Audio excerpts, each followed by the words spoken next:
pandemic has dealt a huge blow to the aviation industry. Swaths of airline fleets are now grounded. Eyeing the grounded planes are the companies which profit from dismantling and trading aircraft parts. Such companies are seeing a huge demand. Here's more. Airlines across the world are scrambling to cut costs.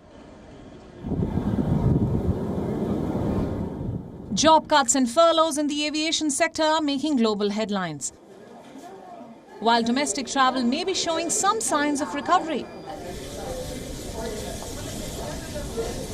International carriers are reporting unprecedented losses. One of the biggest victims of the COVID-19 crisis is the aviation sector. So what happens to all the grounded planes? Well, a few players known as plane recyclers are watching them closely. And a parallel market is emerging.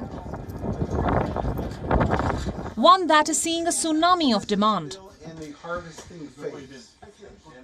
This parallel market involves dismantling grounded aircraft and trading their parts. As planes are grounded globally due to a lack of demand for air travel amid coronavirus restrictions, offers to dismantle planes are pouring in. For instance, in Canada, a company called Aerocycle is bidding to buy grounded planes. It will then resell its parts instead of simply recycling them. This market for used serviceable material is now gaining ground. Behind there's their bags, and what we're doing that's kind of special, that's why we just started doing it.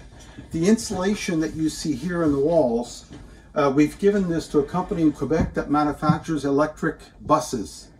And they want to reuse the insulation bags for their buses. So we're trying that out right now. They're going to have to make certain financial decisions and cut their losses.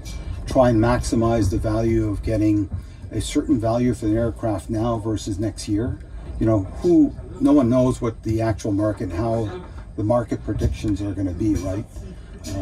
So, you know, if certain aircrafts are available now and they're priced right, that's where we're going to make the move to possibly purchase them. You heard it. These players are swooping in on grounded planes as airlines lower costs for the same. According to a data firm Cirium, the number of planes dismantled for their parts could double up to 1,000 annually through 2023. This figure stood at 400 to 500 planes a year since 2016. This airport here is ideal for us to be able to park and, you know, park well over 100 type of aircrafts if we needed to. So it's ideal for the kind of business that we're in, and it's good potential for us because, again, post-COVID means that people have to find airports to be able to park these aircrafts and get line maintenance done until they decide what they want to do with them. In Europe, very few airports are available to be able to park aircrafts versus here in Canada. And the fact that we operate in Canadian dollars, you know, is kind of very attractive. The consultancy firm Navio estimates that only 60% of global passenger and cargo fleets are currently flying. Now that leaves a huge volume of aircraft parked in airports. Yet, these dismantlers or plane recyclers are being cautious and are in no rush to harvest parts of the aircraft. They are, of course, taking calculated risks. But even so, this parallel market is seeing a huge opportunity, even in the face of a global economic crisis. Bureau Report.